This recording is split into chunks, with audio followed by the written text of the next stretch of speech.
All right, a lot to cover since I've last seen y'all, so appreciate y'all being here. First, I want to congratulate Robin Pension on win 250. What a great career she's had at the University of Missouri, and I hope the Mizzou family and fan base will send her out right tomorrow and send her off for all the things that she's done for our community and for the University of Missouri, and so really proud of her. Number two, good luck to Coach Gates tonight. What an awesome job he's done with our basketball program. He deserves all the credit and absolutely should be under consideration for SEC Coach of the Year and National Coach of the Year for the job that he's doing, and just really, really proud of him. Okay, I'm a proud Columbia, Missouri resident. My family and I live here. We're really happy to be a part of this community. Our players live here, our coaches and their families live in this community, and yes, I choose to participate in the democratic process. But I have no comment on and cannot comment on anything outside of those comments right there in regards to anything else. The last part is Derek Nicholson, our new linebackers coach. What an incredible hire we were able to get. We wish DJ Smith all the success in the world as the new defensive coordinator at App State. But we're really proud of being able to hire D. Nick, a guy who's coached at multiple places throughout college football, an elite recruiter. Has got the credentials from playing in the NFL and also the players that he has developed. And so really proud to add him to our staff. And so with that, I'll open it up with questions. Eli, is it kind of weird being around here, not having guys like Brady and Theo and Johnny that have been here forever now? Yeah, it's honestly surreal to not have those guys who've been with me the whole time. And but this is a new group. It's a new energy. It's good. There's a competition going on with the quarterbacks and linebackers, and so there's still a freshness. You still got old vets, wily vets like Dalen Carnell and Connor Tollison, and so it's good. But yeah, it's definitely different. I know you haven't gotten to see a lot, but just what you've seen from Bo in just the first two practices here, what would it be like? Yeah, Bo is extremely diligent in his work, does a lot of preparation, and excited about what he'll be able to contribute. Coach, with that, what's the experience of seeing guys who you maybe mostly looked at on film for a couple of months now coming out on a practice field for the real time? Yeah, exactly. I mean, we got a ton of new guys here, right? Between early enrollee freshmen and then transfers. And so, it's important for us. Spring is all about individual player development. It's all about their growth. And so not to try to put too much pressure on themselves to come out here. I told them today should be the worst day you are as a Missouri football player, because it's your first day, you're unsure of everything. From this point on, it's about growing and getting better. And I'm confident all those guys will do that. Can you talk about Connor Tollison and just how he's going in his recovery process so far? Yeah, he's doing really good. He's able to be out here and snap during 7-on-7. Obviously, he's no contact, but he's really attacked his rehab, and I'm really proud of him and how much he's gotten done. Can you also talk about Brett Norfleet? Obviously, had the surgery. Yeah. How it keeps progression. Yeah, man, our medical staff did an excellent job getting that surgery done, and obviously, he was disappointed he had to miss the bowl game, but was able to get a head start on that. We like where we're at. Obviously, we're going to be very cautious in how we try to utilize him this spring. Don't want any setbacks. So he's out there in non-contact situations and drills that we can protect him, but in drills that could threaten, re-injuring that, he won't participate this spring. Coach, Darius Smith, is there a timeline that you would expect him to be able to return to practices in? Yeah, Darius is out there right now. He's going through what he can. Again, he's one of those that we want to be really cautious just because of his length and speed and twitch, and so everything's on track, but we limit the contact that he can have. He's going through individual. He's doing all the non-contact stuff that we can, but we just don't want to put him in a negative situation. We know how physical and talented he is. Now it's just about getting him back acclimated and excited about what he's going to contribute. That defensive end room, you combine Dame, Nate, Langdon, Javion, Eddie, Zion, D. Smith, Ja'Kai Lang, just good old solid Ja'Kai Lang who shows up every day and does his job. That is a really, really talented and deep room right now for us. I was going to say, staying with the injuries, Sam Horn, what have you seen from him? How's his progression? Yeah, Sam looks great, fully cleared, going, throwing the ball. So, no concerns with him at all. And it's been fun to watch him, see how much he can apply his growth from, watching last year. with the quarterback room at large, what does an ideal spring look like there? Is there a timeline on when you want to start a replacement? What does that kind of look like for the group? You know, there's an old saying, when the student is ready, the teacher will appear, right? So, you know, I think, you know, the quarterback position, there is no timeline, no timetable.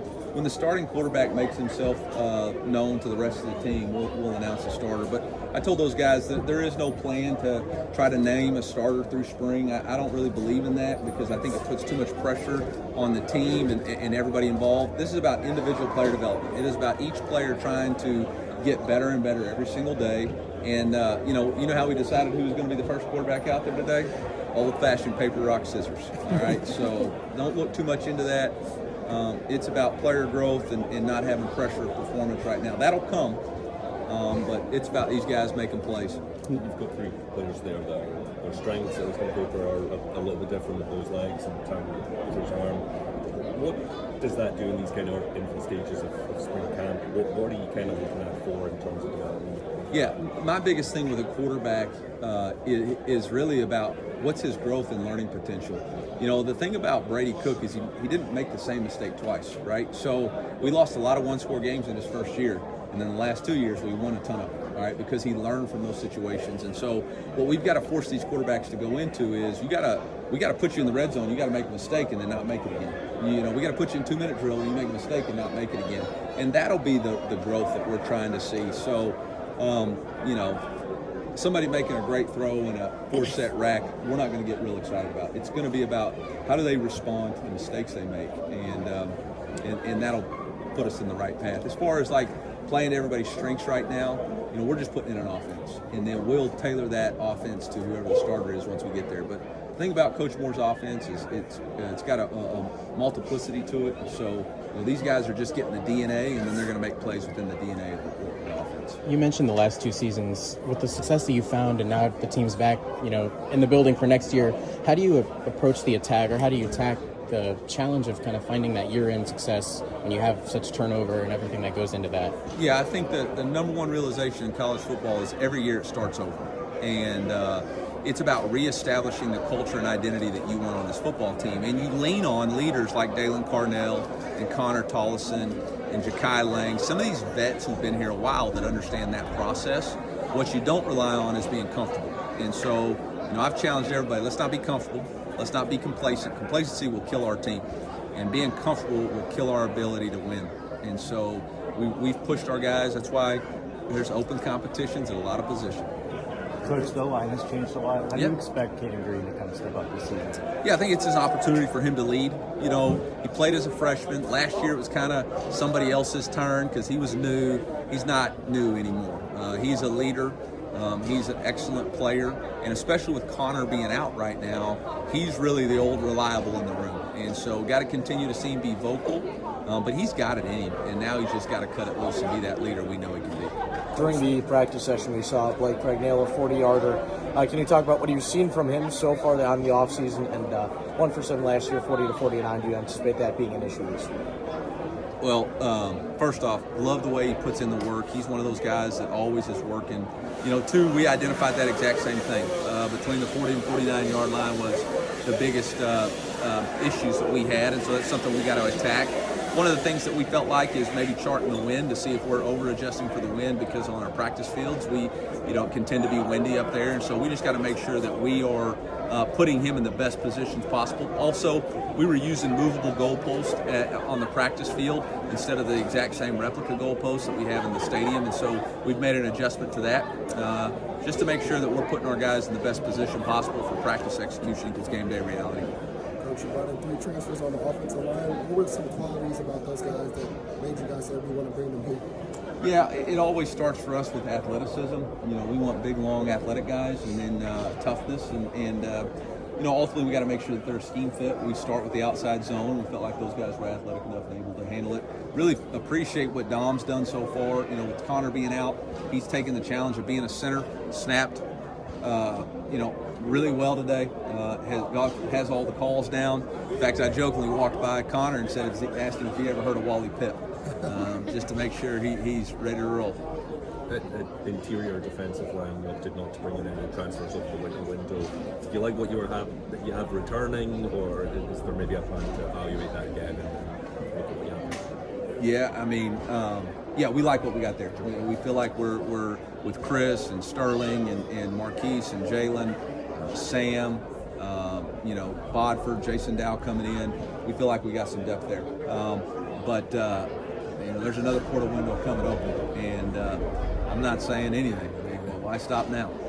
Eli, with the leadership you had in that wide receiver room last year, who do you really want to see step up maybe this year? Obviously guys like Josh Manning and Marquise looking at as the veterans in that room. Well, obviously, you got guys coming back like Josh Marquise, Logan Muckey, Daniel Blood. But man, Kevin Coleman's played a ton of football, and he made some incredible plays today. Long, deep ball down the sideline. Did a wonderful job in some one-on-one. So we know he understands what it takes to be successful, and his leadership will rub off on the rest of that group. Marquise and Josh Manning are going to always be guys that they know what an elite edge looks like and is, and they understand what the culture of NWO is. So, and then you got Logan Muckey. So I feel confident that room.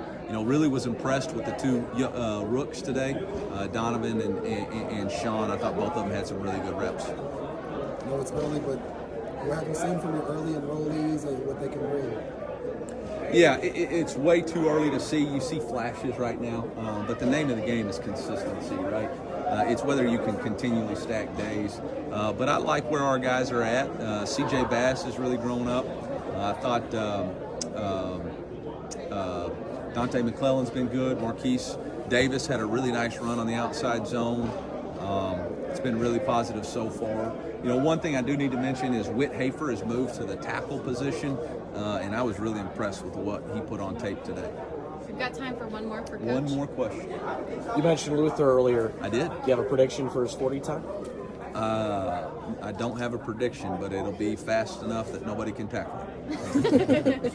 All right. Thank you so much, Coach. Thanks, Coach. Thank you.